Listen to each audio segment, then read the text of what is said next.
All right, we're here. Sam Benzing's back with us. Welcome back, man. What's up, fellas? Fitness coach, athlete, Guru, trainer. I'm going to call myself an athlete. I'm not competing in anything yet, but I do train more athletically. Yeah, I would say that. It counts. You've Athlete competed. for life. You've competed. Oh, yeah, for sure. Back in the day. Is that what defines athlete, whether you compete officially or not? I would say there has to be like a little bit. Like that's the whole shtick with like bodybuilding, right? Let's Google it. Like people are like, oh, bodybuilders aren't athletes. It's more of a pageant show.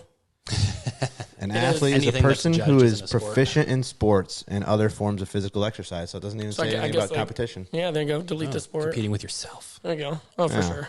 Train like an I athlete. mean, I guess I do call my clients like sometimes it. athletes. Yeah. In the app I use, they're called athletes. It's not called clients. No. Ooh, that's sick. Yeah. I like that. That's like calling employees team members instead of employees. Makes them, it's like a Yeah, it's a Oh, yeah. calling athlete or calling more clients cohesive. athletes. Yeah. Oh, dude, yeah. I like that. That's nice. interesting. For I like sure. it. I like that very much.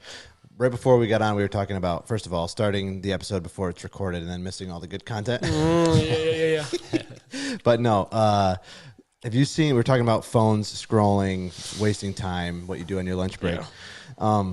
Have you seen the app where you have to like do push-ups to unlock your phone? No, What? that is really interesting. I have not. Yeah. It's out there. That's You gotta awesome. record yourself doing it, and it's like, No, it's like an AI feature, and then like it'll show, how it can measure. yeah. It can It's measure like the you as view in you your move. home Amazon Yeah, it's like things. a camera. So like the camera turns on when you want to open your phone. You have to do like 10 push-ups or whatever, and then it opens. No, something that I did just realize recently is that if you go into your screen time, it'll tell you how many times you've opened your phone per day I and don't how many like that. taps. Yeah, it's nuts. It's a little scary. It's very scary. Oh man, it was like something like 300 times a day. What?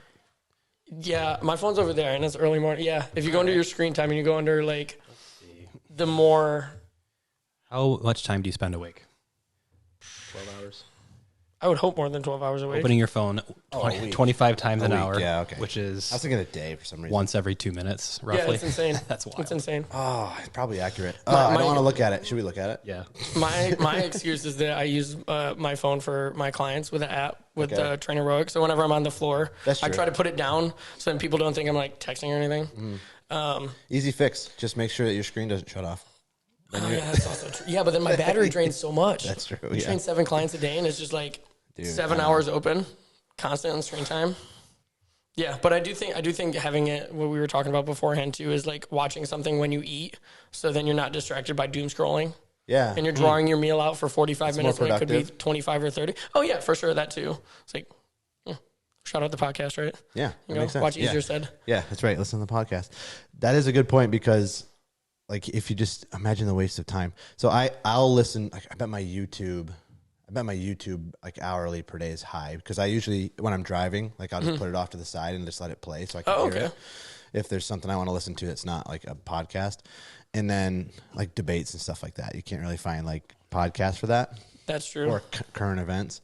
So I'll do that. So I bet that's super high. Oh, Nick's got his pulled up. And then I'll do, I mean, if I'm working or something and I need, like, I'm just listening to something in the background. Yeah. Yeah. So I bet it's super high. But yeah. dude, we are at battle. We are in battle with our phones. That is for sure. I don't have that. I don't have the clicks. Do you have an Android? Yeah. That's why. My sorry. What? Dude, Shots. Wow. Dude, Shots. come on. I just Come on. got the 16 Pro. Yeah, the I set 16. my phone over So there. like the iPhone 14 you just got, you mean? Like, come on. So I was actually talking with one of my buddies, and so you know how like every other iPhone is like the same exact one? Yeah. And so we were talking about with the Apple AI being like the big integration here. That nobody asked for. Go ahead. Nobody asked for it, but if it can help my daily life and just expedite tasks or anything along those lines, like I just realized it'll like just summarize long texts, and I'm trying to be better at using it. But looking at that as the big one, and like the next 2 or 3 iPhones coming out are probably just going to be regens of it because it really hasn't changed probably since like you said the 14 Pro, Something like that. and then 14 and the 15 is basically the same. The 15 Pro is the same as, or the 15 might be the same as the 14 Pro. 16 Pro might be the same as like the next one coming out, which is the 17. But Is the action button a new thing? Is that new? Yeah, I haven't- Okay, so I think it's hilarious that like we're going back to like the new thing on this is a mechanical button. right? Yeah. So actually, okay, so this is like a really small thing. It's a feature that's kind of cool. When you press the volume up, it like indents on the screen. It's like just a cool little feature. Yeah, I like the little things. Nick's like, this is why he hates Apple users. That's how they got you.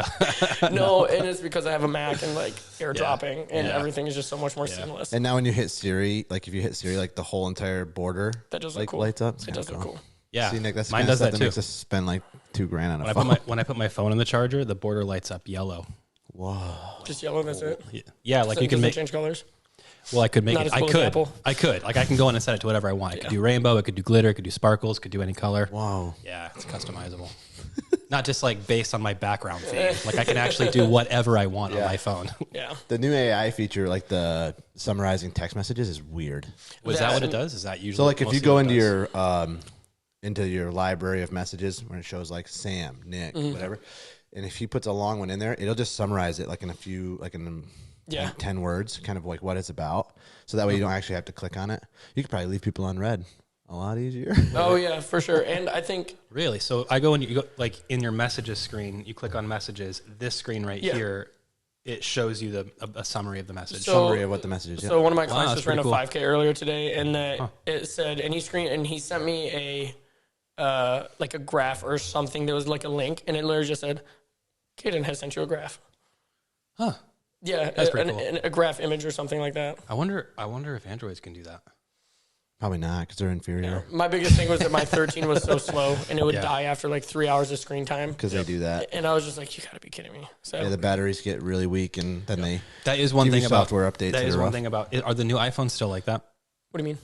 Like after 2 years, the battery's shot and you got to get a new one. It feels like. Yeah, pretty much.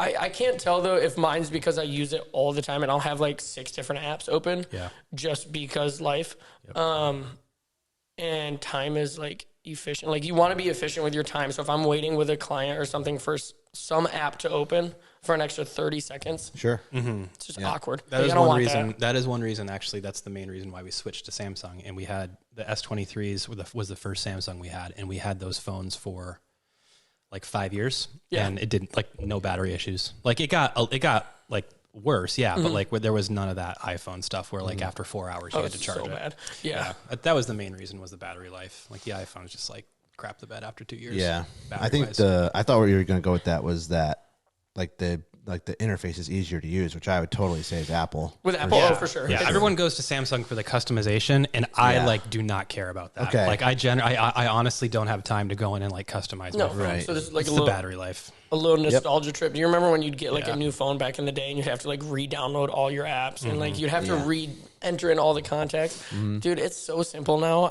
My phone is literally the same exact interface as it was on my 13 as it is the 16 Pro. Yeah, because they just they link it when they're there. Yeah. It's crazy. Yeah, it's and I'm like like, it transfer it's super- all of it over. It's the same Super phone. convenient, but it's like brings back one of those like core memories. You're like, Man, I wish I Dang, had to I do all that work. well, I wish I could download Doodle Jump again and like all this other stuff, right? Yeah. I don't know. Jump. Doodle You remember that? Oh yeah. Nostalgia trip, that. Get, Flappy Bird. Yep. Doodle jumping. Yeah, Flappy that would have Bird. been like after I was coming out of high school already. I'm Yeah. old, man. I was probably in like 9th grade, 8th grade. Anyways, all right. So let's get into it. We're excited to have you back. This is fun. We've been trying to figure out when we can get you back in. We talked a little bit ago about having you back, and you're like, yeah, for sure. So, you just got back from like an NFL combine type deal. Yeah, so what it was was a that combine about? prep. Okay, Sick. So it was pretty cool. I'm gonna shout out Prescript because they're just a really good education company for coaches and trainers. Their whole thing is like raising the standard.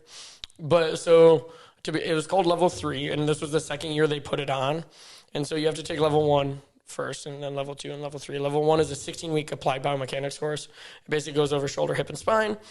Took that back in 2022. I think it was October of 2022. So I took that one. And the biggest reason I took it is because the price tag is a little higher. It's like $1,500. A normal certification, like just for your CPT, is like $300. Oh, So to do something for continuing ed and not have it apply for my continuing ed, I was like, I'm not going to drop this amount of dime. Sure. So took that, and then Level 2 I took last February, which goes way more into like rib cage, diaphragm, central nervous system, gait cycle, stuff along those lines. And then Level 3 came out last year as well. They did a combine prep for like 3 weeks. They said we were only our 7th iteration of it, so they did a combine prep same time last year. It was like early January, week 1 through 3. Then they did one with actual NFL players in the summertime. It was like in July, and this is all in Tampa, Florida. I have asthma and I sweat a lot. I'm not going to try and go down to Tampa, Florida in July. Yeah, dude. So forget that. So anyways, so that was like 5, 6, whatever week of it. And then this past January is when I did it. But I wasn't even going to do it, which was the crazy part. So this is like a little backstory, and I'll get into it here in a second. So I was supposed to go watch the X Games, the Winter X Games. I'm a huge snowboarding fan. That's like my favorite. I would rather go to the Winter X Games than go watch the Super Bowl probably. I know, big talk. And so... Hot take, right? And level 3, like I said, is exclusive to people who have taken level 2 already. So you get an email. I didn't know when it was going to drop at all. X Games happened the same week that I went. The X Games plans fell through. My buddy who I was going with, they started charging like $150, I think, per ticket to go watch the X Games. Prior, it was free. You could just go walk up and watch. But this year, and they said they didn't want to do it. And week 1 and 2 had already sold out for level 3 when I had saw it. I was like, oh, whatever, I'm not going to do it. So I go back on it because my buddy texts me and he goes, hey, man, did you see level 3 drop? I was like, yeah, I literally just told my friends, okay, to the X Games. So 2 weeks go by and then the X Games falls through. Like, what does that mean? They just aren't going to have it? No. My plans to go watch the X Games fell through. Got it. So 2 weeks after L3 had dropped, mind you, this thing is like they only accept 8 coaches to go. So it's super exclusive already. So you have to get in it like as soon as it drops. So I was like, oh, it's 2 weeks late. I'm not going to like get in it or whatever. I look at it and there's like spots open. I was like, all right, well, I'm not going to the X Games. I've never not gotten benefit out of spending money on something for my education. So pulled the trigger and yeah, we went down there and I had no idea outside of that we were working with combine prep guys. Like no schedule, nothing. We were there from Sunday to Sunday. And it was pretty much, we got to write the prep work for their speed workouts. And mind you, this was also the week when it was like 40 degrees down there. So it was way too cold for those athletes to be outside running sprints.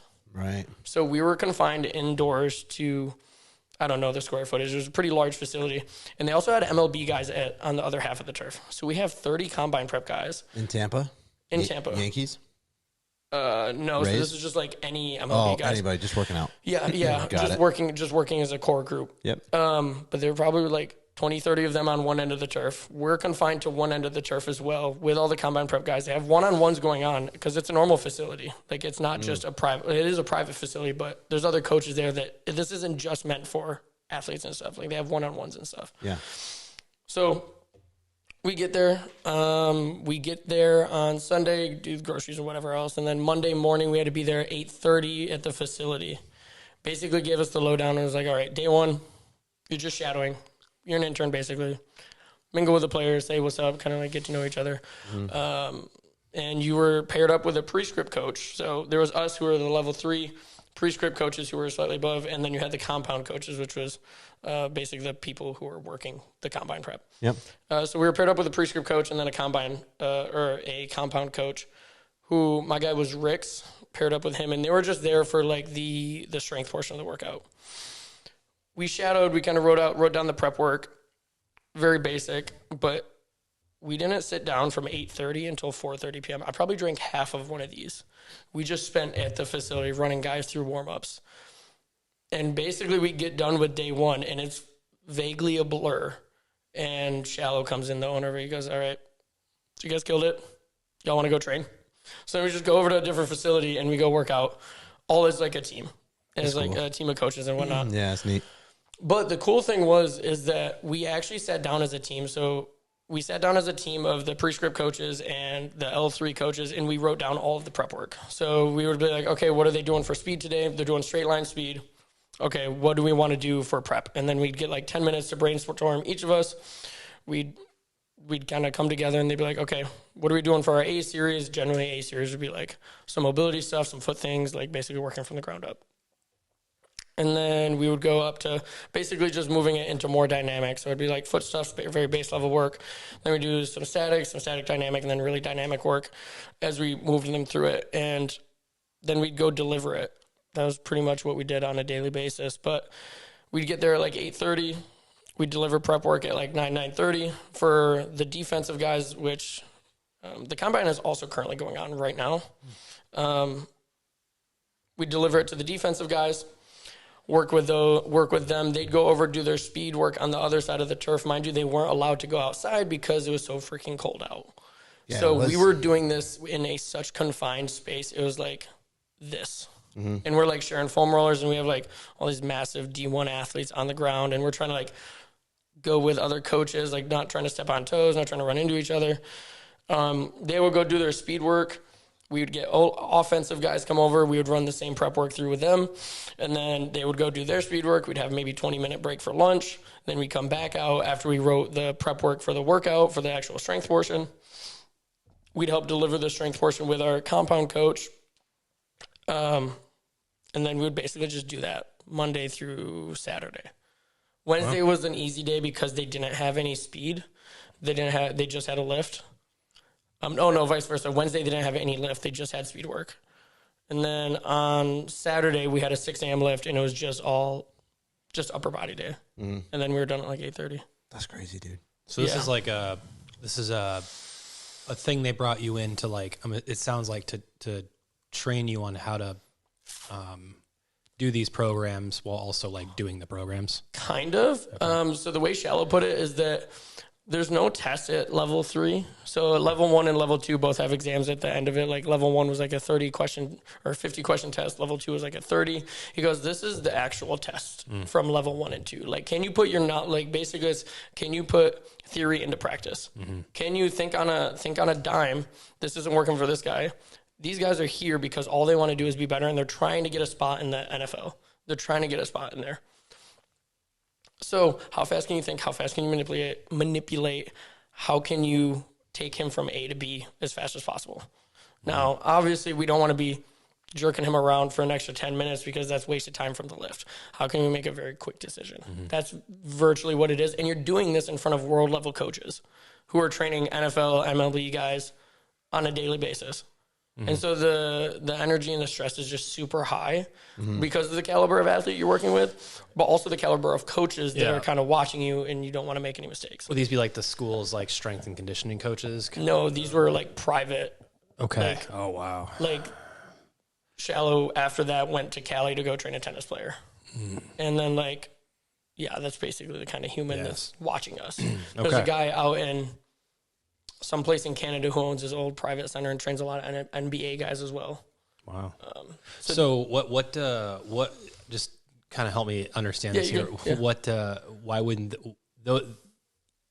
they have any say in the program, or they just got to watch you and you're kind of hoping for the approval? So we deliver the program that's already pre-written. So Killian Hamilton writes the program. Oh, okay. Writes the program for the strength work, and then we're there to assist and deliver. So we're paired up with our compound coach. My guy was Rick's, super cool dude, very short, high energy guy, like just crazy.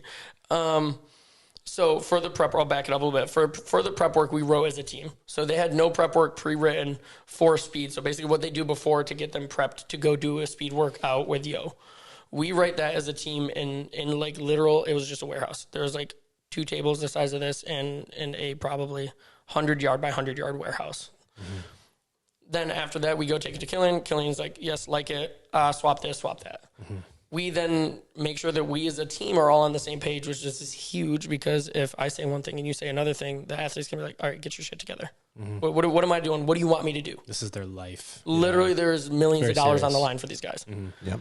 So you want to make sure that you're on the same page, and you want to make sure that, hey, okay, this is going to work for this guy. Mm-hmm. But also, if it doesn't work for this guy in the actual training, what are you going to do? Mm-hmm. So we would do the prep work right there, foam rolling, like some ISO stuff, some bridges, something like that. They would get them prepped for the speed. They would go do the speed. We had nothing to do with the speed. We actually just got to watch. We would hold bands for guys doing it, flip sleds, put things away, move things, just basically be just interns trying to help out. Mm-hmm. After that, then we would go to the strength work, which would be in the the afternoon, probably like 1, 2 o'clock. Mm-hmm. And mind you, this is like off defense and then offense. So it wasn't like we had everybody, but me and my guy Nico were paired up together. He was the other prescript or the other L3 guy. Me and him would assist Rick's in doing the strength work. Spotting, loading, offering some tips, cueing them into positions. Mm-hmm. So we didn't have to write any of the strength work. That was already written. We would just help deliver it. Mm-hmm. and basically make adjustments where we saw fit.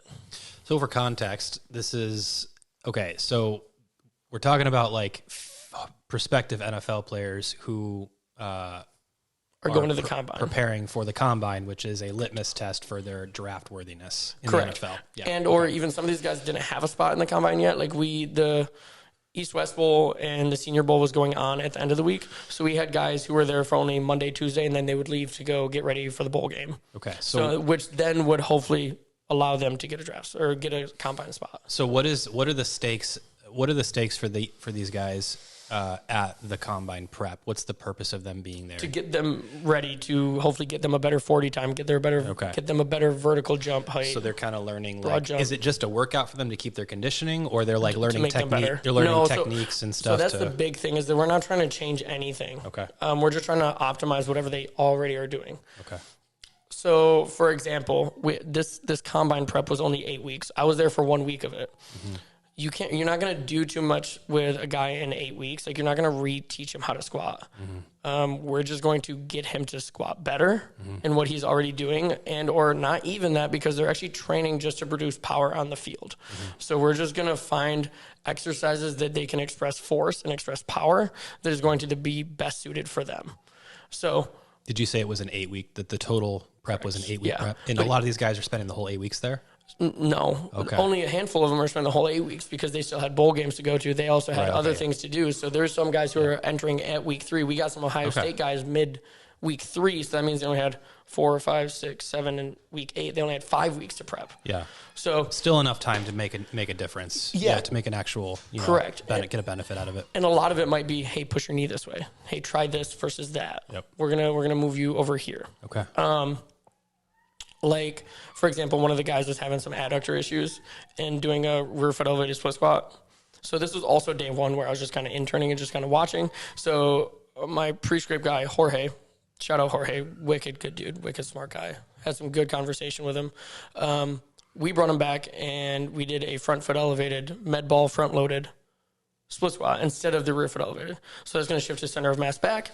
It's going to take stress out of the adductor and hopefully get it more in the back leg. So then he's able to still get that unilateral squat pattern without having any pain, because these guys aren't competing for that. They're competing to be better at the 40 and be better at the broad jump. Mm-hmm.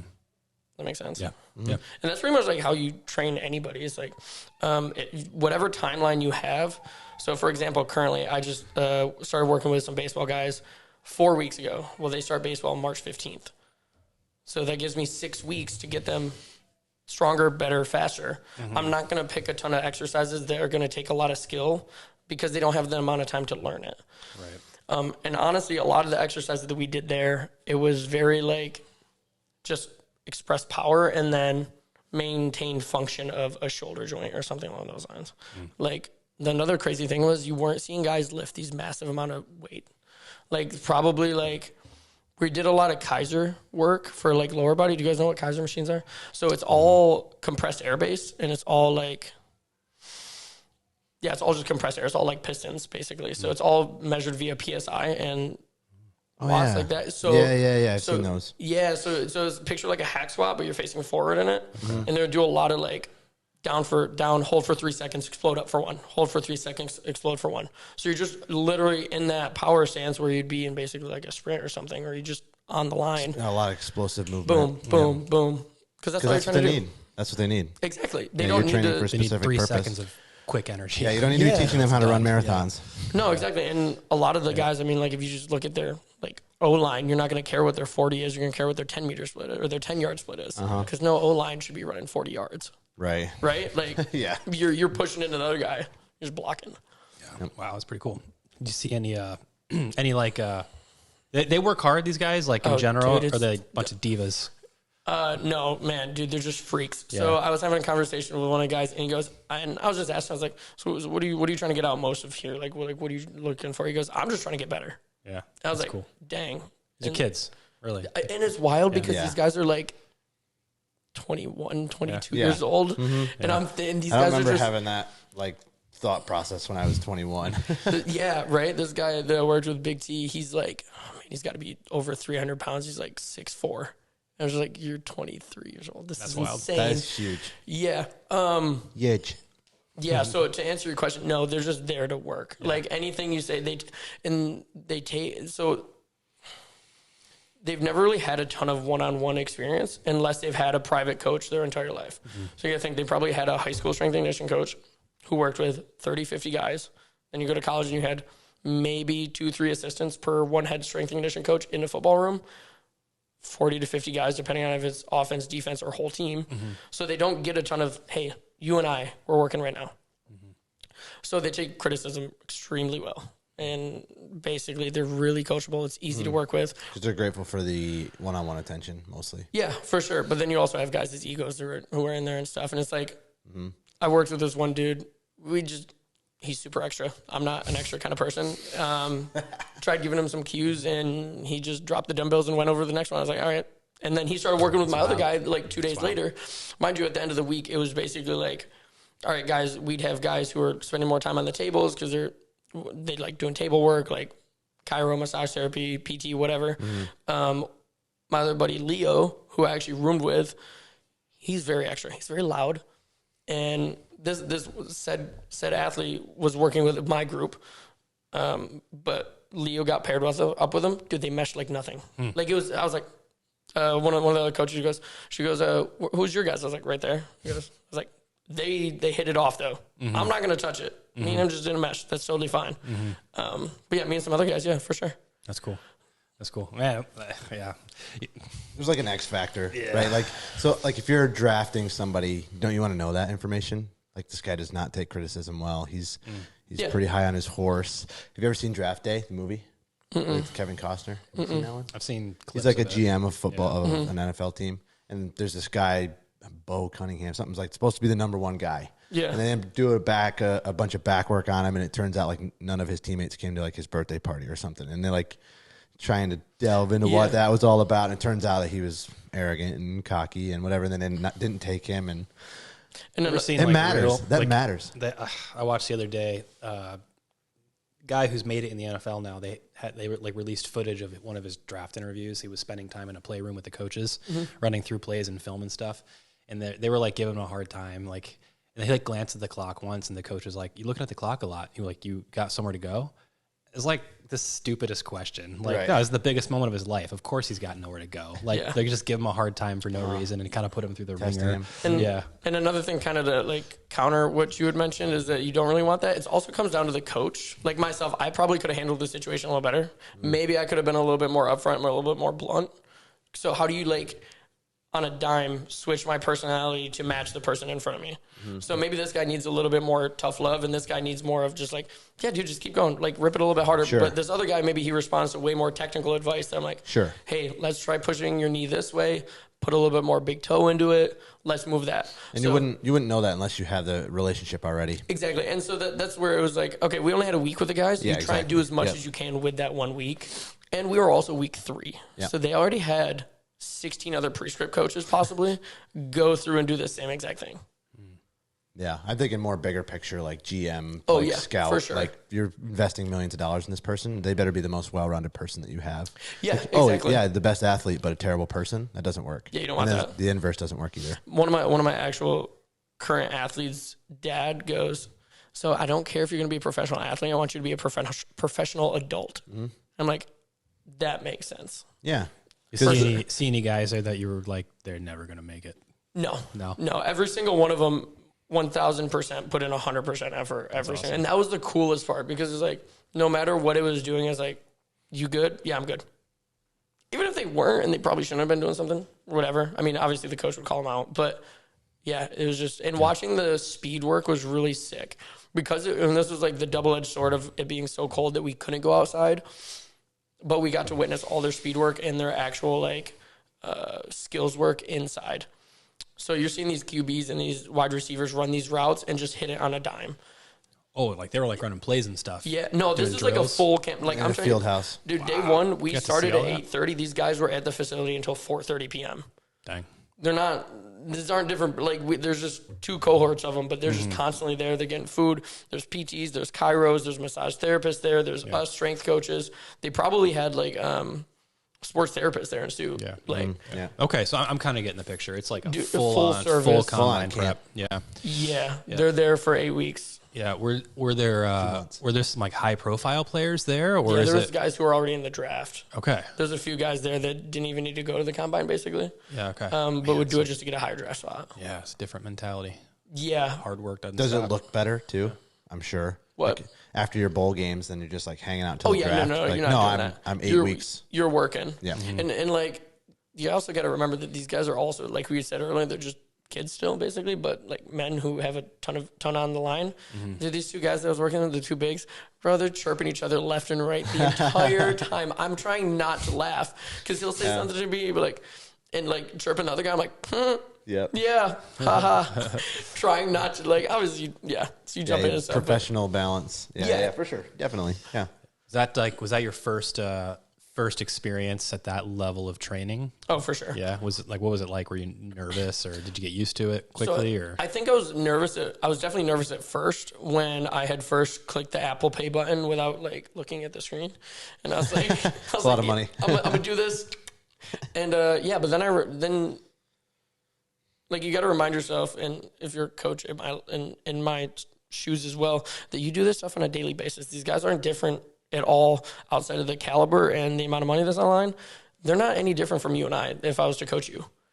I'm not going to make a cue that, let's say I see you doing a squat and you're doing it wrong and he's doing it wrong. I'm not going to not cue you and I'm going to cue him. More than likely, I'm probably not going to cue him because it looks pretty good. And I'm probably going to spend a little bit more time with you because it's going to make a bigger difference. He's not squatting for squatting. He's squatting for power like we talked. But after day one, and they were kind of like, all right, you guys are good. Like, go be a coach now. Okay, sick. Now it was kind of like way more laid back at that point. And I was like, okay, I can do my thing. Because it's very hard, especially when I've been doing this for 7 years now in May, to just sit back and I see something that I want to work with. And I asked Jorge, I was like, hey, man, can I like start queuing and stuff? He goes, yeah, that's fine. And so it was like doing prep work. They're doing like a lateral wall slide. The guy's foot was coming up and stuff. I was like, can I do that real quick? And he's like, yeah, go for it. So it was definitely intimidating at first, but after we did day one or day two, it was like just another day at the office, to be honest. Oh, that's cool. Like some people like my clients, I told what I was going to do, but other people were like, oh yeah, I heard you were in Florida. How was vacation? And so I'm like, Not vacation. no, it wasn't vacation. Like, No, and not like it vacation. definitely was because it was sick to be down there and just working with all these other people, all these other coaches and just learning from them. But yeah, it was just like another day. It's work. Yeah, exactly. It's You like get up early. You go to work. yeah. Come back. Yeah. Well, actually, I slept in more. Like, I'm normally up at 4:30. I wasn't waking up until like 6. And I Yeah, was like, but that's this is not nice. normal. That's weird. To wake up at 4:30, you're a weirdo. Yeah, no, now when yeah. I 100% understand. I was in bed at 8:30 last night. Like, not a normal 29-year-old. But My brother Tyler makes fun of me, like, because he's up real early too. Yeah, I'm like, that's great, but you have to go to bed at like 7. Like, you're like a 90-year-old person. Now, what is that? dude, I can tell if I'm running late because I'll meet his car on Stowe Street. Okay. When he's coming out of the gym and I'm going to the gym. If I'm running like 2 minutes late, I'll see him on Stowe What Street. time does he get there? Probably like 4, 5 a.m. 4:30. 4:30, 5 a.m. What? Still, yeah. Because he's normally walking out. If he's late, I'm assuming he's normally walking out when I'm walking in. I'm normally getting there like 5:40, 5:45. Yeah, I don't remember what time I would have been going to the gym a few years ago, but Tyler was always there first. It was like pretty it was impressive. between 4:30 and That 5, is impressive. probably. Yeah. Dude, there's That's crazy. I can't, Yeah, man. I don't think I ever beat him to the gym. I've been playing basketball like early in the mornings. oh yeah, Yeah, like over at Beaver River. you go with Brett and Clark. Yeah, Brett Bison sometimes. Clark? Yeah, Yeah, sometimes they're yeah. over there. Yeah. But I have to get up at like 5 to be over there. What time do you normally wake up? What's your schedule like? 7:30, 8 depends. Depends because like my schedule's all over the place. So if we're up late, then I'll sleep in longer and a little bit more flexibility. But our work day starts at 9, so Yeah, I don't have to be up super It's not early. bad. I'm already going into client 3 at that point. Yeah, 4, 6, 7, 8, 9 a.m. is it's going into crazy. 4th. I know. I have ambitions of being a morning person someday. Yeah, but I think it's all you just gotta shift your schedule to Dude, like it's amazing. whatever it It's means. amazing at like 11 o'clock. Yeah. You're like, is the day over yet? You're like, no, but you've been up for AM or PM, you're saying? no, like AM. Yeah. Like when Oh, you get yeah. up at like 5, by like 11 o'clock, you're like, what else do I do the rest of the day? Oh, dude. All Like, my work is done. bro, yeah. Like my day yesterday, I had 5 clients at 6, 7, 8, 9, and 10 a.m. Yeah. 11 came around. I left for lunch at 11:45, And like normally I would come back and train. I had a massage yesterday, but then I'd come back and train and I have a group at 4 and 5. My day's over at noon, basically. Right. Nice. That's so nuts. And it's Yeah, just but the weird day to think feels about. so slow. The day feels, for some reason, there's something about waking up early in the morning that the day just feels like super, super slow. Really? To me. Oh man, I feel like I'm just saying, like by guess by you get- 11 o'clock, I'm like, oh, yeah. it must be like 3. if you get stuff done, yeah, 100%, I can see that. Yeah. But yeah, I don't know. I'm still waking up at like 5:15. Yeah, you've On probably been Saturday, doing it for Sunday. so long. Yeah. Yeah, Okay, literally so since like day one. Easier to pass. It's easier in the summer, spring and summer. Like wintertime, dude, when there's sucks, man. less to do. Yeah. But like in the summertime, Yeah. there's so much stuff you could do to fill that time. So the last time you were here, you left and there was like, oh man, I should have asked him this. Oh, I should have asked him that. Like this would have been cool. Did you get a little Oh, I've got rapid I fire? got a list. No, right. We could. Doesn't have to yeah, be rapid fire. Oh God, okay. Okay, all I right. do So let's bad with just start with. Okay, so you just got back from the NFL Combine Prep program. What do they talk about for recovery? There, sleep, Just sleep and food. sleep and food. Yeah, not and, like Don't like cold plunge, complicate it. Not really. ice. Nope. Did we talk about that? Do we talk about cold plunge at all? No, not really. No. Dang. But Does it work? okay, so I'll just give my opinion. This is not Yeah, you staged better or be anything. careful. Yeah, I mean it's fine. I don't care. I'll get shots on the internet. It's okay. No, so sleep and food is going to be the best recovery and rest. You can do sauna and cold plunge if it makes you feel better, but I believe the research is kind of out on it, and it's like very minimally impacted, if any. Do you mean the research is out as in it still needs to be done, or like it's I don't- disproven? I'm gonna go with disproven. Hot take. Cold But take. also you got to look at like the type of human that's probably going to do it. It's not going to be the person. Like me. I don't know. Hold on. Wait until I finish my sentence. So that $15,000 cold plunge system I just set up. Yeah, probably not. But like the kind of matching person sauna. that's probably going to like do the cold plunge in the sauna is not going to be the person that's going hard as they can in the gym. Dude, you're Because- basically saying that cold plunge is like the new balance bracelets or whatever. It's the new they are. shake weight. That's what you're saying. But way more expensive. Wow, the new shake weight. What a gigantic. Oh, the balance break. Right, What's wrong yeah. with one of those? Yeah. What's what wrong is with the it? shake weight? Besides, they look I don't know, Brock. I don't ridiculous. see one in here. You need Problem to is get one. the bracelets cost $3 and the cold plunging stuff Yeah. is people are So, spending a I lot think- more money on well, that. My whole mentality on that too is like there's so many other big rocks that you need to fill before that's probably going to make a difference. Like if you're not sleeping properly, if you're waking up and you're still tired and you're doing a ton of caffeine just to keep you awake, and then you're like, okay, sauna's going to cure everything. It's probably not. And you're not eating enough calories. You're not eating enough protein. You're not drinking enough water. You're talking specifically regarding recovery. Regarding life, I mean, like, I You don't think. think there's any benefits to sauna? Oh no, not that. I do. Okay, so yes, in that context, then yeah, recovery. Right. Detoxing. But I mean the big rocks in life. So like Yeah, for people sure. are gonna reach for these really easy things that they don't have to work at. Mm. It's like, okay, dude, just work on getting 150 grams of protein a day. Oh, dude, that's mine. I have a question about that later. Okay, but like, First of all, how do you do that? it's not hard. It's not hard, man, dude. Just eat 3 meals a day. Okay. If we're looking at 150, what's 150 divided by 4? It's gonna be like 37.5. You've done this ish. before. No, okay. If we're gonna make it even, we'll go 200 grams, and then that's Yep, 50. yes, and then there's 50 per 4 meals. You have to have high protein meals. Yeah, Chicken. Every is like- meal. yeah, for the most part. But it's like, okay, so breakfast, people more than likely probably aren't eating and for a long enough duration. Like they're postponing breakfast until 11 a.m. and then they're finishing their last meal at 8. Yeah, dude, you only have 9 hours. And this is also like 200 grams of protein for this standard person is probably not like needed. That's like Right. myself.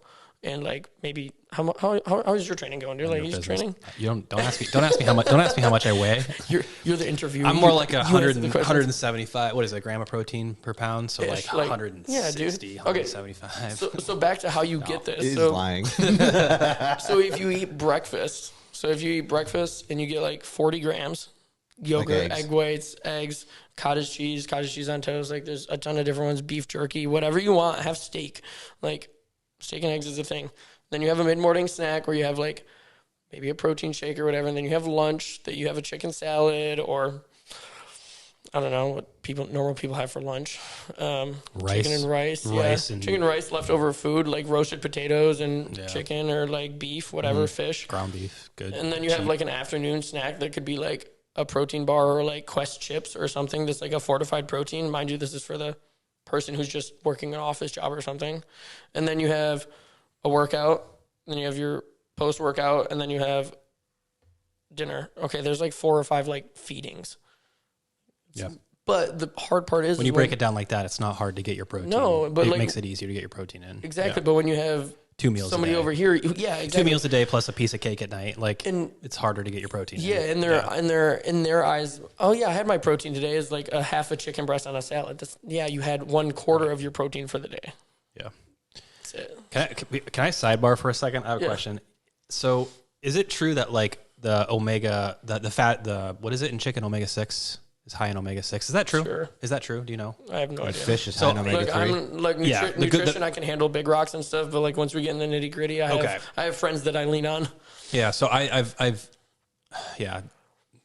nobody ever mentions this when they talk about like in all the content and stuff that you like chicken like that's there's not a ton of like micros and stuff in chicken, but it's like that's the staple in the weightlifting, bodybuilding, muscle building. It's chicken, but apparently it's high in omega-6 fatty acid, which is a huge cause.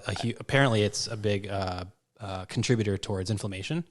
So I was going to ask you like if you know anything about that, like maybe it's not like, is it true that maybe you shouldn't be eating chicken? It's the cheapest, easiest source of protein, but it's a bummer when I found that out, because I was like, oh man, if my tendonitis is flaring up, if my heel is flaring up, like maybe chicken is like not the best thing to eat 4 times a day instead of 1. I don't think anything just comes from one off. So like, especially if you're eating chicken. Okay, so I also hate statements like that, because then it makes me hard to give nutrition to my clients. Because like, oh, chicken's gonna kill me. Oh, beef is gonna kill me. Yeah.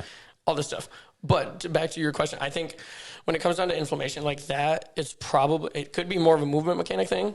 It could be more of a volume tolerance thing.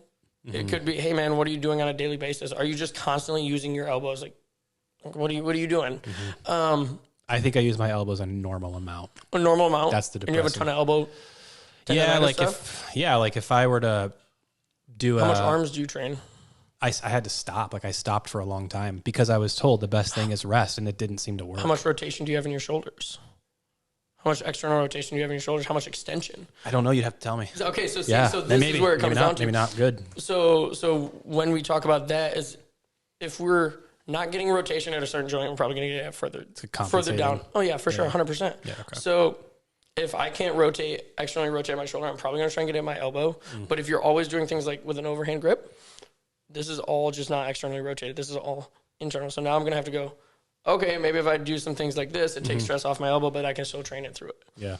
So like, do you think that people who have rolled shoulders would be a rotational problem, would have rotation problems in their shoulders? Yeah. You like this versus this, that whole thing? Yeah, it's more of a rib cage problem. So it's like so if we zoom in a little bit, if we're very here, everything is pushed, like everything is rounded forward, so everything needs to be pushed forward a little bit more. Yep. So if we can get you here, and the muscles that we would train would be more like upper back and stuff. Okay. So then we can kind of get you into here. Another thing is just doing more things like a chest supported dumbbell row where you're laying face down on a bench. So then we're getting some extension as we come up. Yep. Then we give that rib cage a better surface. Yeah. Which then the scap can move a little smoother on, and your scap attaches to your shoulder joint, and then we do some shoulder things, and then we hopefully can get the elbow moving a little bit better. Well, not the elbow, get the shoulder moving better. Yeah. Therefore, the elbow will be better. Yeah. Okay. In general. Cool. Nice. Thanks for diagnosing. Appreciate it. You're welcome. Anytime. But yeah, more upper back movements, more root L's. You can send him a bill. Just send him a bill. Yeah. Whenever you're here, I'm just like quick free advice. Free advice. You're good, man. Yeah, dude. Use it in business because if you're having it, more than it. If you happen to be having a client who is exactly my proposal. An athlete. An athlete. Oh, sorry. He's an athlete. My bad. 6'2", 175. This guy, he's an athlete. Yeah. At 175, Nick. Or like at 200. Floating around 200 right now. 200. Okay, so the chicken thing is I was mostly wondering. Yeah, let's go. I'm gonna say no on the chicken thing. Causing inflammation. Good. All right, go back to eating chicken. Because doesn't protein take a significant more amount of energy to digest? Yeah, for sure. Like double. I don't know the exact ratios, but I know when it comes down to that, it's protein and fiber. Yeah, the two. So if you have somebody who's carb. Correct. Yeah. You can get it from carbs. Yeah. People who are like constantly hungry or something, or let's say that you're overfull. So this was just happening. So we reduced one of my clients some protein, and then we shoved some more carbs at her, and she was like, "Oh, I feel so much better." It's just gonna make you more might make you more bloated, and it's just gonna keep you fuller longer. So she wasn't hungry enough for dinner time. So I was like, "Okay, we're gonna reduce protein at your lunch, and we're gonna reduce some fiber there. We're gonna shove it some other place." Interesting. Yeah. Like there was some deficiency in carbohydrates or sugars. Yeah, just carbs, I would say. Yeah, okay. For sure. So we'd supplement it with like some berries and gave her some more rice and sweet potato. I think this question has been answered, but I want to hear your opinion. Can the body like digest more than 30 grams of protein at a time? So you can eat 100. So the big thing with that is the muscle protein synthesis. Okay. So your body's only going to use X amount of grams for muscle recovery. Your body doesn't only use protein for muscles; it uses it for amino acids and other functions, like cell repair and cell function. Yeah, no, that's fine. So, okay, and plus, so you also got to look at the size of the human as well. So if I'm giving a 120-pound woman 50-gram meals, she's probably going to feel like crap. Do you know what I mean? Versus the 300-pound man. Why? Probably she's a small human, dude. So too much protein? Too much protein. Like her body doesn't need that much. But also it's just a massive bolus of food for her stomach. Oh, gotcha. Okay, I have a question. Did I ask you about this last time about like getting achy if you eat too much protein? No. No? I don't know. Oh, I dang have it, dude. achy after you eat too much protein? Yeah. So I would again zoom out. Have and you look ever at more heard of that? lifestyle. Yeah, I okay. would look at more like when you're getting achy and what you did prior. had too much protein is what I did prior. How much is too much? I'm curious. Okay, so for example, like when Gary Brecka came out with like the genetic deficiencies thing, that I kind of wondered about that. But like, you know, I'm pretty peak genetic, so I don't know how many genetic deficiencies. No, yeah. So if I had like I first noticed it that if I had like a 25 gram protein shake, and then if I would double it, and it had 50? to make it 50, I would get a little achy in my muscles would feel a little achy if I had too much chicken. Like I noticed if it was a high protein content meal, I would feel a little bit achy afterwards. What do you eat outside of that? Like how much fruits and veggies are you eating? So, like what's your at fats that time, like as well? Like how many fats you're eating? Yeah, so it would have been at that time. It would have been lower fat and definitely not very many vegetables. Like I think a lot. I think it would have been more carbs and protein stuff, like starchy carbs and protein. Yeah, I think complex carbs. Sorry. No, it's all good. Yeah, it's all good. I think more of it would have been just from a deficiency in like fats, probably. Like you would have been too low in fats. Joint health, right? We have fish oil for joint health. Yeah. So maybe supplementing with some high quality fish oil would have been good. I don't think Never heard of that. No, I think this is where everybody gets so caught up on. This is my one thing. I'm dying to know if it's a thing. Like I gotta know. I think it probably is a thing that you were getting achy joints and achy muscles, but I think it was probably less from you eating the amount of protein and more from the stuff you weren't eating. Somehow triggered by the protein because it only happened after a high protein. You think so? Yeah, it might be. I don't think because it's not going to act that fast, right? Like your body isn't going to digest that protein in 5 minutes and then try and get shuttled into the muscle. Or you could just be under eating and you're just really sore after a workout. Yeah. And you just happen to notice it after you're done eating because you're here when you're eating. Yeah. And you're like, oh, okay. Yeah. It's like when you sit up from a chair for too long and your knees hurt. Right. Yeah. It's probably not because you were just talking on a podcast, but it's probably because you were sitting for 2 hours. Yeah. Dang it. I was hoping that you'd hear like, oh yeah, I've heard of that before. No. Like, dang it, man. I'm still looking for answers. I'm way more movement and biomechanics stuff than I am nutrition and food. Okay, because all the rest of my questions are nutrition and food. I'm not the nutrition guy, man. Do you have aspirations or like to get more into that? Does that interest you at all? It's not that it doesn't interest me. It's not going to push me forward with what I'm trying to do. Okay. I think it's way more. What's going to push me forward is learning more about like biomechanics, sports elasticity, rhythm, power production, and stuff. Yeah, stuff along those lines versus nutrition because I can get somebody to lose weight. I can get somebody to gain muscle mass. But going into the ins and outs and stuff, my friend Dev, she's great. I'll send you her way. But it's not me. Yeah.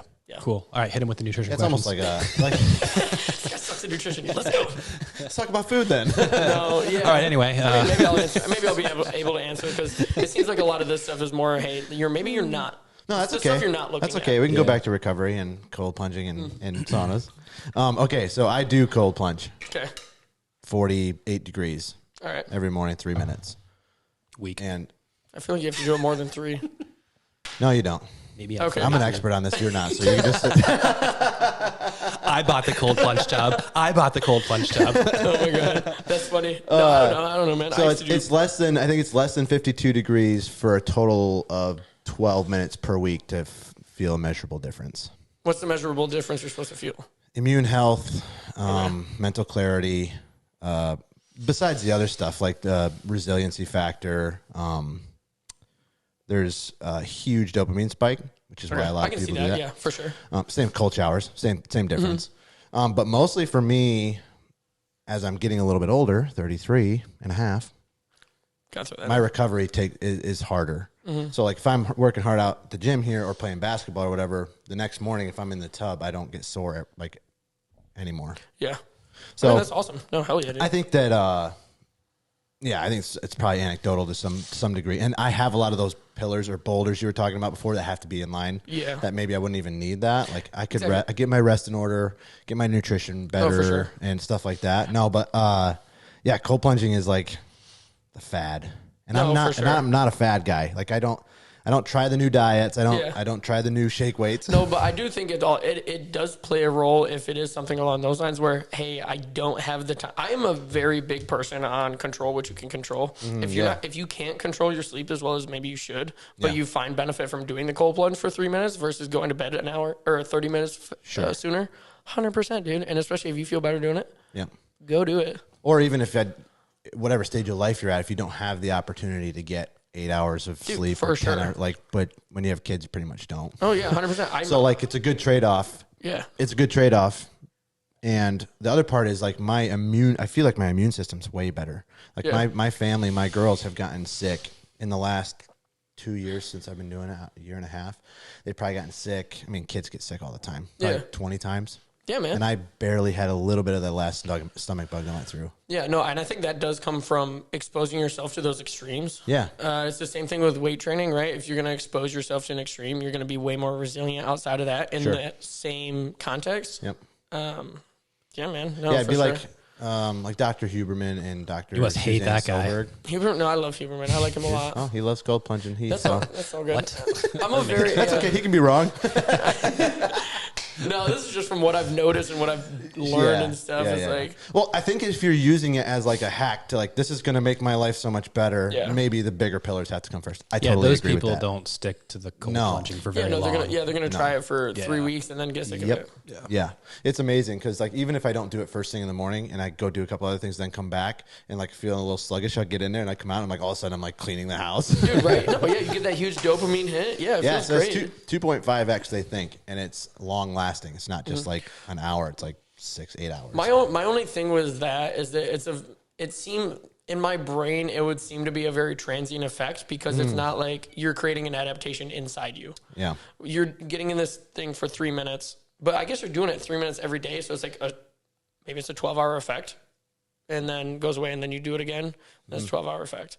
Yeah, that's the tricky part of like when do you do it too, because you don't want to do it after a workout and stunt your hypertrophy. Yeah, exactly. And you don't want to. There is some talk about doing it before going to bed. It helps you sleep better because your core temperature is down. Yeah, but I also think it stimulates your CNS and you're like fight or flight mode, right? Yeah, so maybe not right before bed. I don't know, but there's unless that part of your unless you're already like strong in that area. Yeah, like some people have that reined in and it doesn't bother them, and then being cold beforehand. Yeah, I don't know. It's been a good thing for me. Like I would tell people to try it at least. Heck yeah, dude. Yeah. But Stephanie got me one of those outside ones because it's 20 degrees all winter here or 10 degrees, and that's like 32 degrees with like ice on the top cold. And like breaking it up like lasts like a minute. Yeah. And I'm like for safety reasons. You used to do it in your creek behind your house? house? We jump in the creek back in the day. Yeah. Yep. I remember talking to you at PBJ the one day. We did it one time. I did it one time. I do it 4:30 in the morning. Yeah, I do it. God. Rushing river, 32 degrees. Insane. Yeah, in the wintertime, that was good. And I kept doing it into the summertime, but then the fish come out. And so, like, I'd have fish, like, touch my toe, and that was the, end of that in the summertime. Yeah. Dude, did you see the friggin' spas where they, like, dip their feet in the minnows? You just charge Why? Yeah, Did it was like Did they it got clean me. your feet? Like one Yeah, got my something like that. one guy Weird. came up and got my belly button one time, and I was like, nah, nope, done. Like almost out. like that Done. freaked me out. But no, in the wintertime, it's frigid. Yeah. Like yeah. I think your approach is right. Like if you're looking for it to be a cure-all or a fix-all, like no, not going to happen. It's just- It's a good, maybe something to add to your regimen if you feel the effects of it. It's like running an personally. uncontrolled experiment. Like Exactly. Yeah. Yep. There's too many variables unless you're like optimizing everything, like where your sleep is perfect and the diet is perfect, and so that like when you do the cold plunge before bed, everything's you're- right. But if you just tell somebody to go jump in the creek and then go to bed, like they have so many things that are messed up that they might not sleep well. Yeah. Like it's just like you're Or never they- going to know unless you run a more controlled experiment. And the inflammation for me is a big thing too, because I can get sore easy, and I'm not trying to, when I'm weight training, I'm not trying to stunt my growth as far as my muscular endurance. But like if I'm doing something like 2.5 hours of basketball and my legs are that's blown tough, up, yeah. then I don't feel it. Like I used to get sore and feel it for days. Like I don't feel it anymore. Yeah, for sure. And you might actually have like some tendonitis going on in your knees and your feet and stuff, but you doing the cold plunge is just kind of masking it. It's like icing. Well, it's I'm not saying it's going to be the straw that breaks the camel back here soon, but it might be. Yeah. And in regards to people who train sport but are just gen pop, no offense, General population. general athletes, I'll say that. Hey, there you go. Gen pop. Like Nick. your training should probably match what you're trying to compete at. Like if you're doing a bunch of like bodybuilding style training in the gym and then you're going out and running on the basketball court, you're probably going to be a lot more sore because you're not exposing yourself to the same stimulation on the court that you are in the gym. Can't get away with that as you get older. No, Oh you yeah, cannot. that's the whole thing for me. Is like like- I can get away with it a little bit more now that I'm getting older because I'm not sore all the time. Oh yeah, for sure. And I think that not like growing up, my shoulder shot from playing baseball all the way up through college. And that's just something you're going to softball. deal with. It's done. But if I would have taken care of it and gotten rid of some of that inflammation right after games or whatever, then I don't think that scar tissue would be so bad. Probably not. Probably not. So is there any value to like, so this is kind of up your, like the sports thing that you just went to, the sports thing that you did. Yeah. Go sports. Go sports. Go team. Athletes, like I've seen like basketball players a lot will like hop into an ice bath after a game. Like, is there value to that? Yeah, you blunt the inflammation and stuff. It's like I mean, icing I used to, back in track, I used to sit in the ice bucket afterwards the entire time. But here's a fun story, because this is what I used to do as well. I would run, my shins would hurt, so I'd hop in the cold. It ended up, I had a hairline stress fracture on my tibia. But it was masking it for so long because I was doing the cold plunge and stuff. You were running heel to toe, weren't you? Probably. It was also during cross country. Rookie mistake. It was just, Rookie mistake. It was So you had a stress efficiency fracture back in the day. Yeah, you had a stress fracture that should have been taken care That of. manifests itself because That would I thought actually it make was just sense to me. implants. Right. That would actually make sense to me that where masking the injury actually would Yeah. be. It's like, what's the root cause detrimental. of the problem? Yep. And you don't feel it because the inflation around the sore area is not Exactly. there. But if you miss that for 2 days and you're like, oh my God, my knees hurt so bad. Maybe it wasn't the cold plunge. Maybe it was the cold plunge that was masking it, not actually healing Yeah. it. Especially for like bone issues. Yeah, for sure. I mean, mine was just a fluke incident. Like, I mean, you do see stress fractures quite often in runners. Yep. But to answer your question, no, I think, in that regard, and especially if they're doing, basketball players play 3 games a week. Oh yeah. Like, you're just constantly, you're just trying to, Plus practice, plus training. and a Like lot what of about CrossFit guys? Huh? They go in the ice bath like right after a workout, and then they have to do another that's workout. like the extreme of the They're extreme. nuts, dude. Yeah. Basketball, I mean, especially with like athletics nowadays, they have so much tech that they can use. There's like I'm not familiar with it, but it's like the catapult system, which tracks like mileage on the court, how many foot contacts, how much calories, how much power you've produced, and all this other stuff. And then, okay, so let's take all that information and relay it back to the strength coach, relay it back to the sport coach, and be like, hey, maybe you don't run these guys that hard today. Sure. Because they're fatigued, like a Whoop app. They're fatigued and their strain's through the roof. Right. The recovery is way down below 5%. Did you guys use anything like that? Like No, at we the didn't. thing, like Whoop to see like how Whoop recovered they didn't are. sponsor it. No, on, Noble Whoop. does. Noble sponsors the combine now. Who? Noble. That's the used to do- dumbbell guys. No. That's Newbell. No, Noble project. They popped off once CrossFit guy tweeted a bunch of the crazy stuff back in the day, and Reebok dropped him. But Noble does a bunch of the stuff. Cool. I got a question real quick while we're on CrossFit. So you know how recovery is so important to like recovery is like, there's diet, obviously working out, diet, and sleep. Which / recovery, which is why you don't you don't work out arms 4 times a week, 4 times in a row, like that whole thing. Okay. So how is it that CrossFit guys can do 3-hour workouts twice a day, every day, and still grow muscle? How does that work? I wouldn't be surprised if it's not 3-hour workouts twice a day. I think depending on the person where you're seeing that, a lot of the times it might be like a 15-minute Metcon. And then they go recover and they go do their job. And then they come back at night for a 30-minute strength workout. And then maybe early morning, they're doing a 15-minute cardio session. So their YouTube videos are very misleading. Well, Matt Frazier wouldn't be like Rich Froning and Matt Frazier. Those are the guys working out like a couple hours, steroids, 3 times. maybe like drug use, 100%. Like you think so? Okay. Yeah, for sure. Hot take. Wait. Was that allowed in CrossFit? Or? No, it's not. Oh, but they're just getting away with it. Okay. Yeah, it's the same. Dude, I heard of this story. Where can I get some of that stuff? Say it. So I'm not gonna. I don't know the person. Anyways, this is brought up elsewhere. His friend competed in a tested league, but would blast a bunch of steroids, but would just cut them 6 weeks out, so none of it would pop hot. And then he would just super dose caffeine to make up for it, and then he would get a drug test and pass.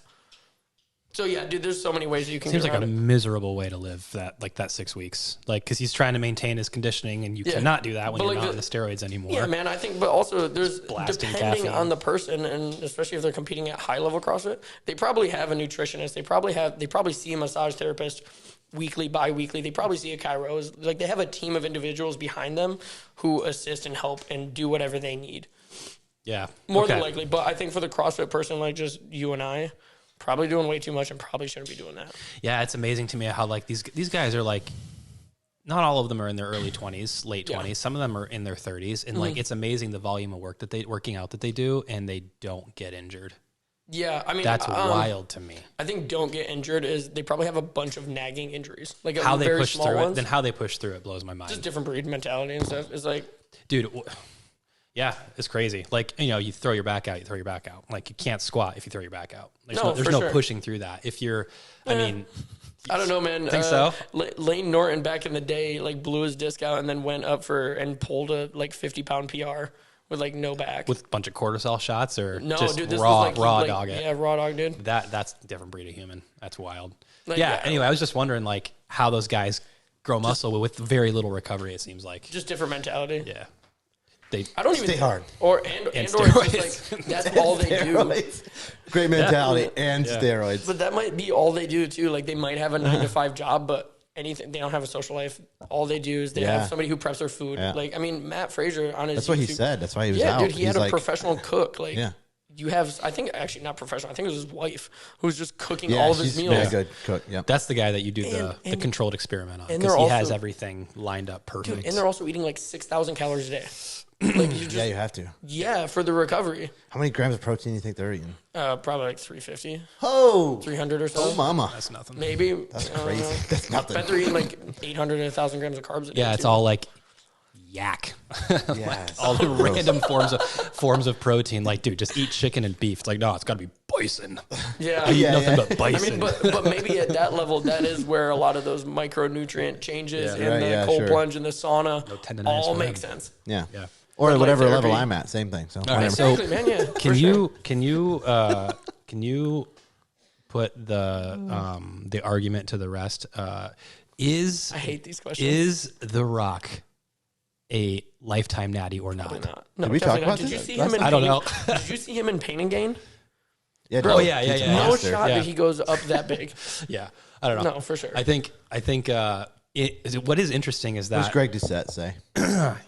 I don't know, man. No, dude, that was amazing. I don't even think I've ever watched a video of his, but I remember there's a podcast. So what's his name? I was watching them on the Coach About podcast. It was an SNC podcast, and then they had. Why can't I think of his name? He was the guy who came out with the Liver King video and put him to rest. Oh, Derek from More Places. Yeah, no, the other guy. Oh, okay. I can't remember. Zach Tallender. Zach Tallender. Okay. He's a guy who, anyways, crazy dude. But he had Dr. Mike on, and Dr. Mike said some highly explicit things, calling out Greg Doucette. Oh yeah, dude. hate They're each not other. friends. Well, No, but Greg also says a lot of wild Yeah, he stuff, does. and I'm pretty sure he called out Mike for like why his like forehead looks the way he does because of HGH or whatever. And he's like, I'm just a Russian Jew. Like, come on, what do you mean? Yeah. What do you mean? Is this the way? He made it racist. Oh yeah, he did. He did Solid have tactic. He did have a in 2022. He had a video on it. Greg Doucette. Yeah, Said no, he's no, lying. this was like Dwayne the Rock 3 weeks Johnson. ago. Yeah. Oh, that probably. for The but Rock. no, I was talking about the Dr. Mike thing was like 3 weeks ago. Mike. Yeah, I mean, Wait, like, who's guy's Dr. Mike? definitely shooting up at some point in Wait, his life, right? that's another Mike thing. So- Israel. Yeah, You know what I'm talking about? yeah, Yeah, that's a forehead that I was yeah. talking about. Yeah, That guy's- dude is a monster. He's a unit. So, what was I just gonna say? It had to do with this. Dang it, lost my thought. The Rock. It's okay. We're talking about The Rock. Yeah. HGH. So Painting. yeah, on a similar podcast. Actually, I think it was on Chris Williamson, Modern Wisdom. Do you guys know Oh yeah, that? big fan. He had Hello, everybody. Tom Welcome back to the Segura. show. He had Tom Segura on that recently. Yeah. Great episode. But Tom was basically like, yeah, everybody's doing steroids and everybody's doing Ozempic up there. In Hollywood. But it's like the dirty little secret when it shouldn't be because like social media has glorified it Plus, entirely. everybody already knows. The Yeah, kind of- exactly. It's like don't be creating these false idols yeah, for people to that's be right. like, oh, I want to look like him. I want to look like Chris Hemsworth in the latest Guardians. My guy, you're not going to look like that. Yeah, in it is 6 weeks. In 6 weeks, yeah. Right? Exactly. And then the next movie, the person's dropping weight like insane amounts. It's crazy. Yeah, it was like Christian Bale going from the Batman movies to the one where he played like a prisoner. Like, come on. Yeah. yeah, what there's is- a Tom Hardy. social media Yeah. definitely makes it. Yeah, social media definitely has made it hard for people to interpret Oh, it's so bad. who is natural and who is not when so many of them are not natural. And then those are the pictures you're looking at. And so, yeah. And the fact that it's hush hush, people like, well, I guess not everyone's taking it. But if everyone looks like that, then they must be natural. Like, yeah, it's like everyone's on steroids. If they're on Instagram, there's a good chance they're shooting And something. I don't understand why it's like there are these pages like the Trend Twins, like Togi. Like if you're of the younger generation, you probably know what I'm talking about. I just saw Togi for the dude, first he's time in a hilarious. debate on. Oh, it was a Nelk Jubilee. Boys. It was on. Oh, No, what? he came on Nelk Boys. He was on Jubilee as well, and it was like a natty or not kind of video. Oh, really? And yeah, Togi's like. I don't know who he is at all all. It's the steroids and first time. stuff. It's just funny that you said that because I just like 2 days ago saw him for the But first so time. there's guys like that are completely open and talk about it 100%, and then you have I don't know Like so and so who. Like Alex Eubank. Yeah, I mean, like now he's on TRT, like he's talked about, but like also TRT, buddy, it's not TRT. You're just hitting test. You just say that. Interesting. I don't know why the whole it's industry. I mean, I get it why it's so taboo because it is an illegal drug. Like I believe it's Schedule 1, but like has to be steroids are. subscribed, like prescribed. What's specific? Like anabolic steroids? No, yeah, I or think anabolic steroids in itself. any kind of product, any kind of Tren, Deca, D-ball, It's all like of the against the above. law. Yeah, 100%. Like you can go to jail. Okay, so that's why That makes more people. sense. That's why like famous Everybody lies about celebrities would Yeah, just get it, but you can go to, lie like- about it. Yeah, Yeah, like, you can don't- go to other countries and get it right over the counter. Okay, where it would then there's no reason to lie anymore because Exactly. it's legal there. Chris Hemsworth's Yeah. coming back from Dubai. yeah, a it little does. Just, bigger it than just blows my mind how like people Yeah. are just like so hard, like stuck on the And you don't even deny, have to, deny, Yeah. and it's like, dude, we all like you can't be 55 years old and look like that, like naturally. or, like The or you Rock. can if you've been training bodybuilding You're for the past w- 30 years. which is what they say. Yeah. But even then, it's like, okay, well, then you're like 2%, 1% peak genetics to be 55 looking like that. oh yeah, dude, it's insane. Like you obviously have those outliers. Mike O'Hearn, another one. Mike like, O'Tren. Yeah. like, dude, that's what he says. That's his But answer. that's Is like, that's been I've been his training shtick my whole forever. life. Yeah, his shtick his whole life is he's been Yeah. natural his whole life. Like, come on, bro. Dude, I Yeah. love a good Mike O'Hearn meme. Oh yeah, man. he's hilarious. Like, and that's another. Like, it's like bodybuilding nowadays. Doesn't even and look stuff real. Is so glorified that it's like, come on, just it doesn't matter. Nobody's gonna shame you into so you did it. Right. Like this, there was a video I saw just recently. There was these kids who were in high school. They're like 16, 17 years old, and they've been on like steroids for 9 months or whatever. Yikes. And how's that change your life? Oh, it's great because I can look like this dude who's been training for 10 years in 6 months. Oh, yeah, give me it all. But these guys are like 17 years old. Like, But isn't it true too that the more external use of that, the quicker you stop producing it?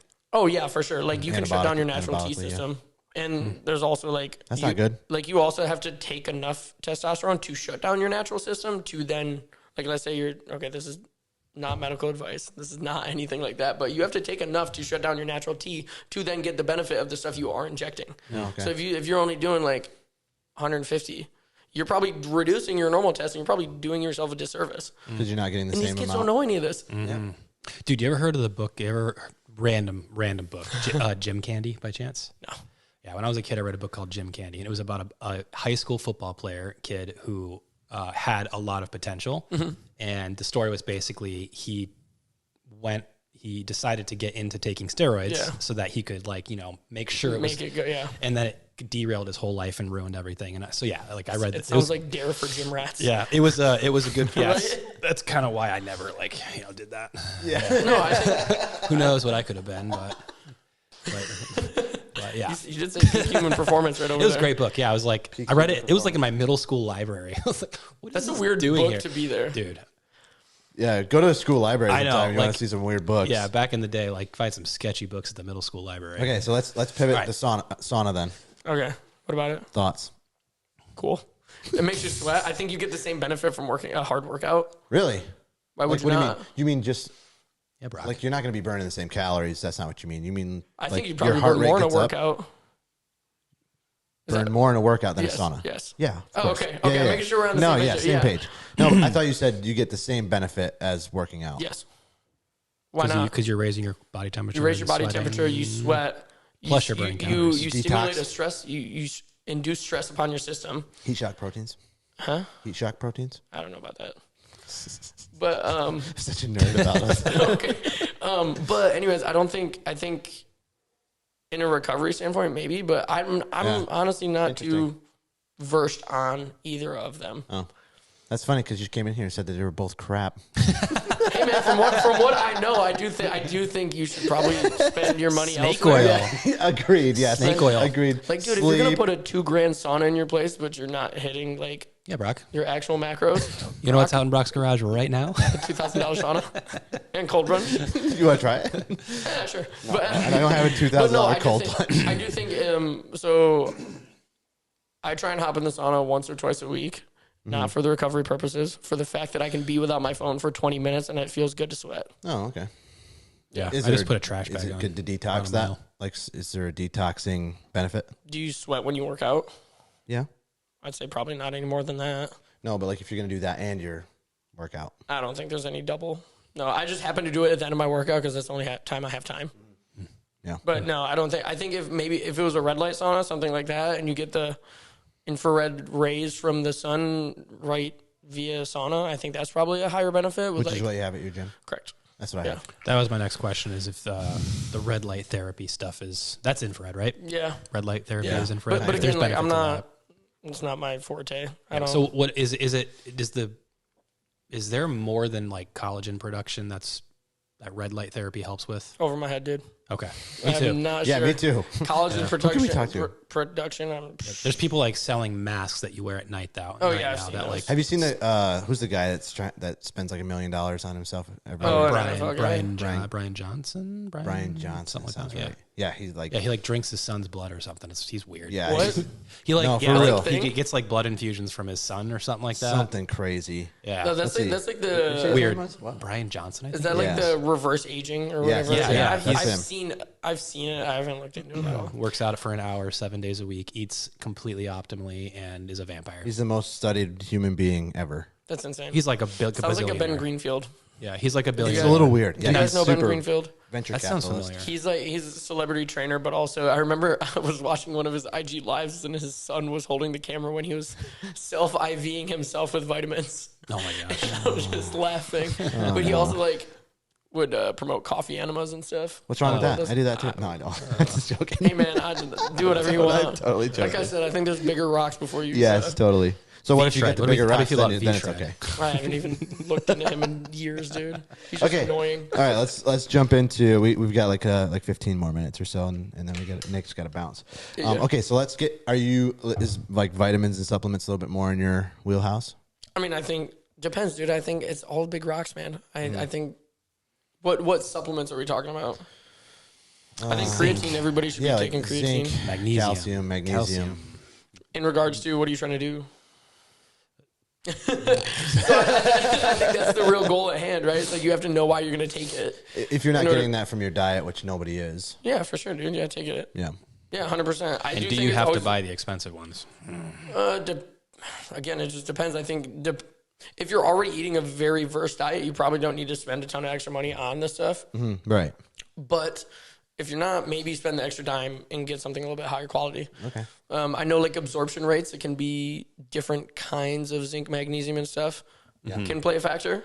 There is a third-party website called Labdoor. I'm gonna plug these guys real quick. Labdoor. Go ahead. Labdoor.com. You can look it up real quick. And they give supplements. So it's a third-party lab testing site, and they give supplements A through F rating on potency. Top 10 protein. Yeah. Potency, how much, like, let's say it says 30 grams, but it's actually only 20 grams. Like, all this stuff. And that's where I tell all my clients, if they have any questions on a supplement, if they're like, hey, I'm looking at this, and then I'm like, look, type it into Labdoor or go look at Labdoor. And they give you vitamins, fish oils, anything and everything. That's awesome. Fantastic. I found that in college, and now apparently you have to pay for it. And another one, or maybe that's Examine. Examine.com is another good one. These are all just things that I'll utilize on a weekly basis if I'm curious. Yeah. So Examine, you can type in any vitamin, mineral, supplement, whatever. You could type in creatine. It will bring you up all the studies on creatine that has happened, its efficacy, its usage, its dosage, anything and everything. Should kids take creatine? Not medical advice. I'm not a doctor. Consult with your parent and your doctor first. Yeah, like I heard somebody say the other day that like everyone should be taking creatine. Yeah, for sure. I don't think it's a negative by any means. The biggest thing is just, hey, make sure you're drinking enough water, because you're definitely gonna feel like you're dehydrated and you have dry mouth for the first few days, and that's just until you create saturation. But it's also created on a saturation basis. Same with beta alanine. That's another one of my biggest stick, and people in the gym probably don't need it. So it's the tingly feeling you get. Dude, I hate that. Yep. And I specifically look for pre-workouts if I take them. I don't even take pre-workout. Actually, dude, I don't even take any. The only supplements I take is creatine and protein powder. That's it. Dude. What's your diet look like, though? I will tell you. I will riddle off from my head per gram. You eat the same thing every day? Every single day. Or yeah, for the most part. Within reason. Let's hear it. 500 grams of strawberry banana mix, 450 grams of Greek yogurt, 20 grams of flaxseed milled version, so you can actually absorb the omegas. 10 grams of chia seeds, 20 grams of peanut butter, 300 grams of orange juice. The rest is just water. So that's my breakfast. Is the peanut butter organic? All natty. Okay. All natty. Carry on. Teddies. And then I have a bagel with 30 grams of cream cheese. My lunch is 270 grams of rice with 120 grams of beef, 40 grams of barbecue sauce, 40 grams of kimchi. Then I have 2 Nutri-Grain bars post-workout, 2 apples, along with 45 grams of protein powder. Then 400 grams of potatoes for dinner, 125 grams of chicken thighs currently. Normally, that'll be, and then 2 slices of whole wheat bread, Arnold brand. 40 grams of grape jelly. And then at night, I'll have 100 to 120 grams of cereal with a cup and a half of milk and a cup and a half of milk at dinner. Sugar-free grape jelly? Nope. Okay. Give me it all. Is it all natural? Carbs. All natural? No. Okay. Oh yeah. Okay. So any seed oil? Like, I'm trying to. I think there was that's like 4,600 calories. 200 grams of protein, 670 grams of carbs, and like 120 fat. You're eating 4,600 calories right now a day. Yeah, pretty much. And you must be going for growth. I'm trying to. Going for growth. We're trying. Yeah, so actually, this will be a fun thing that I'll just mention a little tidbit. You're how tall and how much do you weigh? That's a ton of calories. 5'5" and 3/4 and 163. So what's your surplus? Probably but also 2,000 calories. Like what? No. So think about it this way. Are you that active? Yeah, man. Okay. I'm up at 4:30. I don't stop moving from 6 a.m. until noon if I have clients. I'm loading bars, I'm walking, I'm moving all around. I have no idea where my steps are at. Yep. Then I train. My training is pretty intense. And then I have 4 p.m. and 5 p.m. group. That's pretty much like every single day, Monday through Saturday. Do you roughly know your surplus with your activity level? Yeah, so my maintenance calories was, what was it? It's like 3,800 or so. Must be nice. Just depends. It depends on the day. So on my rest days, I'll go down to like 3,800 to 4,200. But so last time I was on this podcast, I was about 177. Mm-hmm. And I just got my blood labs done, and my cholesterol was at 117, my LDL, so it was pretty high. I say pretty high. It was higher than what I'd liked. I did a 20-pound cut. I lost 20 pounds in about 10 weeks. Got down to 157. Just got my labs drawn recently, and my cholesterol is down to 97. So now you're like trying to bulk again, like on that bulk. Yeah, but properly, because last time I was just so inundated with work, and I was just eating how I was to get to 180 that I just didn't care. And then I got my blood labs done, and I was like, oh, I don't like how that looks. So that, hence the diverse food that you just listed off. No, that's literally the same foods that I was eating. Okay. Just lesser. So I was probably eating like 5,000 calories without even knowing it. But okay. my carbs were probably lesser at like 500. My fats were like at 150. Okay. And I don't do good on high fats either. Okay. So I think becoming in tune with your body to know on what you're going to eat. Like stomach issues or? Yeah, so I get like gastric distress and generally with like seeds. So if I have like sunflower seeds to get some fats in, doesn't agree with me. Oh, okay. Yeah. Cool. Yeah, man, you're in tune with it. Yeah, man, I've been doing it for like 12 years. Yeah. Yeah. But I normally only track, like I went so long without tracking just recently, like after I'd lost the weight. And I did that in about 10 weeks. And I experimented with like some extreme low days. So like one of my days was like 1,500 calories. Yeah. Which was 3,000 calorie deficit. Right. A few of my rest days were like that. And I would just eat fruits and veggies for carbs. Yeah. And protein would just be from whole food sources. Right. It was actually really freaking easy. Really? Yeah. So, I mean, like. Yeah. Disclaimer to anybody listening that, note that the activity level is extremely high and that your maintenance is probably nowhere near 3,800 calories. Yeah. Everyone listening is like, great, I can eat whatever I want if he can eat that much. It's like, no, you have to be moving all day if you want to do that. Yeah, but also on that same note, you can probably eat way more than what you think you're eating. That's like the opposite of what you usually hear. Yeah, oh, for sure. But it's because people are always trying to lose weight, so they're always eating such low calorie food. Yeah. And you're not moving as much and your workouts suck. Eating 2 salads a day and that's it. Yeah. Like, oh, yeah, for sure. I had this one girl who she's down like 4 pounds now, and we've taken her calories from like 1,100 to 1,750. And she's losing weight. Dude, yes. Amen. Like, yes, yeah, so I see what you're saying. You need to eat to fuel your workouts, and that's the biggest thing. Yeah, 100%. Yeah. That's a huge message. Like, you don't have to starve yourself. You actually don't. People don't realize how many more calories they actually have allowed. And it's because like, you don't have to starve yourself. Yeah, because they're like, yeah, I'm eating a lot, but you're also eating everything from a bag or it's processed. Mm-hmm. And it's like, okay. You're way overeating. Yeah. Your calories, I mean, a little bag of Cheetos is probably like 360 calories. Mm-hmm. But now let's put that into food. And it's like, okay, half a chicken breast, you get some potatoes, you have a big salad. Sure. It's the same thing. So they're like, oh my God, I feel like I'm eating so much. Mm-hmm. And if you look at the nutrition plan, it's like this long. Not this big. Mm-hmm. So the amount of food and the volume of food they're eating is just so much greater. Yeah. That makes perfect sense. Yeah, dude. I think it's why do we have it so backwards? Why do we have it so backwards? Because we live in a culture of perfection, I feel like. Oh, okay.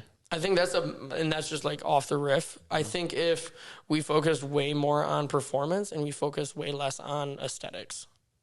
Because everybody in their life is told if you want to lose weight, eat less food. Mm-hmm. And people care more about aesthetics. People care more about aesthetics than performance for the most, for the average person. For sure. But if you focus on performance metrics, then it doesn't have to be like your 40 time. It can be like, okay, Susie Q, you went from a 20-pound goblet squat to a 50 in the matter of 3 weeks. You can walk a mile without heavy breathing. Mm-hmm. Oh, yeah, for sure. Exactly. You can go for a hike without taking 3 times longer. Then you keep the nutrition not on the back burner, but you're like, okay, you're still focusing on eating good and eating properly. You're probably going to lose weight in the entire process of doing so. And you're going to have more fun doing it because you're going to see quicker progress because you're going to be focusing on the metrics in the gym than the metrics on the scale. That's a good message. Dope. It's a real good message. Yeah, 100%, man. I think that's what I preach to all my clients. And they respond pretty well to that? Yeah, for the most part. So some people are, the biggest thing is I'll get pushback when I'm like, okay, we're going to give you more food. I'm like, no. No, I want to lose weight. I know. I'm like, look, just trust listen. the process. Yeah, just listen. Give it 2 weeks. We'll see where you're at. Mm-hmm. And then also, I think just knowledge is power too. So education is huge. It's freeing, yeah. Because then at the end of 2 weeks, they're like, holy cow, I can eat more than I thought. Yeah, like, it's great. Exactly, and that's also massive with the gym. Like I said, way more in the gym focus than nutrition focus for myself. I think, I'll give an example. My client who I just saw earlier today, she had gone on vacation and she hadn't touched her toe. Well, backstory, she hadn't touched her toes in probably like 17 years. She's a mom of multiple kids and she's very fit. She's thin, she walks, runs. But she'd been dealing with a ton of low back pain. We got her to touch her toes in like 2 months. All just on focusing on performance. And then we got her stronger and she went, shoveled, did some barn chores, and then she also went down to Florida and played tennis for the first time and didn't come back sore. I'm like, heck yeah, let's go. Like, that's massive. Mm-hmm. Yeah. So then we started amping up some of her training this week and like, hey, exposing her to some more fun exercises that aren't just like, all right, RDLs and mobility. Yeah, I mean, honestly, she doesn't do any stretching. Like I told you last time, I'm not You even don't. You don't like Hot stretching. take. Yep, I That's remember. right. Hot take. Yeah. Let's create long-term adaptation. She touched her toes without really stretching at all. Yeah, no stretching and no functional fitness. Those are the big takeaways. Those are the big takeaways, SM. Yeah. Oh yeah, for sure, man. So for sure. What's next for you? What are you doing next? Well, focusing on getting a little bit more of my time back so I can focus on creating a better service. And then just really, I have a varsity athlete program currently. Brock, you know about this. Believe, because walked in on it one time, right? Yep. Yeah. Monday, Wednesday, Friday at 4 p.m. at the Shady Ave Center. So really trying to grow that for some local athletes. That's my biggest focus. I actually just had 2 new ones come in this past week, which was sick. That's the number one goal at this point right now. And trying to do that and then just, like I said, expand my service, get into more online coaching space a little bit. Yeah, for sure. Yeah, that's cool. That's a huge thing to have. It's a big resource around here. Because for the most part, varsity athletes around here don't have that specialized attention that they need for performance, especially. I learned recently in one of the schools, the person who opens up the gym is responsible for giving workouts to the students. Yeah. And that could be a janitor. Right. Like, what are you doing here, guys? Like, come on. Hire me. Yeah. Great, man. I mean, we'd definitely love to have you on. It'd be a recurring thing. Yeah, dude, let me know whenever. You're on retainer now. Nice. I mean, you texted me yesterday and was I like, would hey, love man, it. you're I not know. free tomorrow, are you? I know. Yeah, dude, what time? Yeah. Let's go. Yeah, Sweet. we had a thing all lined up, and then that fell through last minute. That's And super so awesome, thanks for being flexible and coming in, spending some time with us. Yeah, dude. But also, I would love to hear some of your thoughts on like discipline, stuff like that, because that's a little bit more up Right your now? alley. No, like next okay. time. Yeah, next time you come. Yeah, in. for sure, dude. It takes a lot of discipline to know all your macros and your calories and I think training. real quick, just to leave it, it's more of a need. It's less of a want. It's hey, I know this. If I have goals at hand and this is going to further those goals and going to make my life way easier, I'm going to do X, Y, Z, and the other. So then I don't fall off of it, and then I don't look the part, then I don't act the part, and it makes it so much easier in my life. That's it. So I think the challenge of knowing every macro off the top of my head is way less than the challenge of trying to figure out what I'm going to eat every single day. Interesting. Choose your hard. 100%. I love it. Yes. Cool. All right, man. Good. Anything else, Nick? No, thanks, man. Appreciate it. Yeah, thanks. It's Love super it, dude. fun. I love talking about Anytime. that stuff with you. It's great. Yeah, bro. Yeah, definitely. We'll get back to it next time. All right. See you next time.